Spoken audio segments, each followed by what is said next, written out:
Hey everybody, welcome to Get Ready with me on this Wednesday morning before butter cookies at work.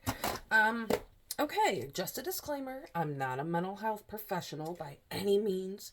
I'm just a 20-year veteran of the mental health industrial complex, and I got some things to say. Okay, and this is just where I talk about my notes and things I've jotted down, and eventually I will put it all together.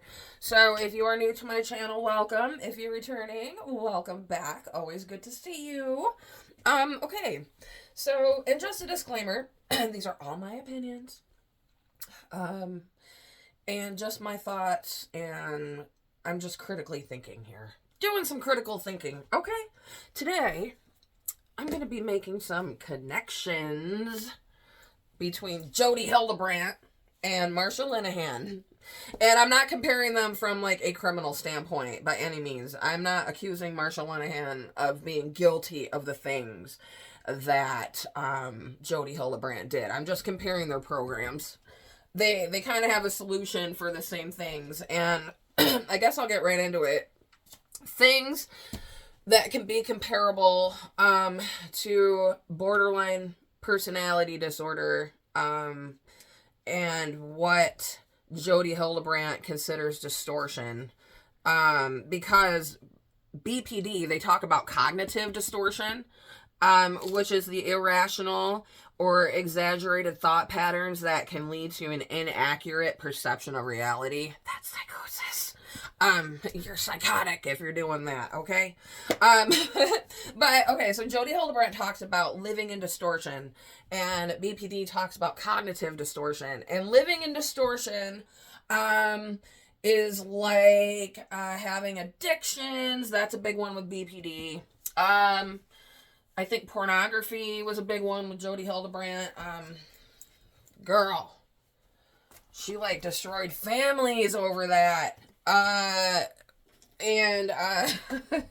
But they both have a solution, for, Marsha Linehan. She's got a DBT program. That's how she addresses the, loss of connections with interpersonal relationships, even reality sometimes.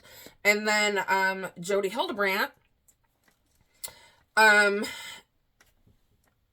okay, sorry guys, I got kind of lost. So, okay, so how they both are going to address these distortions, okay? They have a solution. Now there's, with Marsha Linehan, we're going to talk about DBT first, okay? She's got 3 pillars of how she's going to tackle these negative behaviors. She uses mindfulness, emotional regulation, and distress tolerance. Now, that doesn't sound too harmful. Now, Jodie Hildebrandt, on the other hand, she's going to address these things with impeccable honesty, rigorous personal responsibility, and humility. Okay, now here's another comparison I made to the two. I mean, that doesn't sound bad, but we found out it was. But on the surface, it doesn't sound bad at all. Jodie Hildebrandt says, if you do not learn these new truths from her, you will never be able to connect. And now Marsha Linehan, I don't have a direct quote, but if I do like a deep dive comparison of these two, I will use a direct quote. But she kind of has this thing where she's got the solution to all of this, and if you don't do it, you're resistant and you're a troublemaker. And ultimately you become powerless. And both of these women have rendered people powerless, because if you get diagnosed with a borderline personality disorder, you are no longer allowed to object. You're lying. And she talks about impeccable honesty.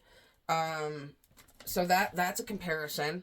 Where our emotions are just dysregulated, you know. And she kind of, so those are my comparisons I discovered. So it would be fun to get into it a little bit more. The problem with Jodie Hildebrandt is that she's very hard to watch. She really bugs me. I think I'm just salty because I know what it's like to be the subject of like a therapist who might not have the best intentions. I don't know, guys. So let's talk about a little bit, since we're here, aside from that subject, let's talk about the borderline personality disorder lens. Okay. Interpersonal relationships are bad because of how we view ourselves. Once again, that renders you powerless, because what if your interpersonal relationships are bad because of the way people treat you? You know? Girl, it was that area that I was living in. People treat me different back there. So, I mean, instead of them, like, teaching me, I don't know, man, that was just weird. And my husband, who is very not mentally ill, he's very normal. He agrees that this DBT thing was some kind of a social experiment. At least in 2010, when I was misdiagnosed and I was put through all this stuff. I mean, so I guess I'll just leave you with that, guys, and I'll see you around. Okay? Bye.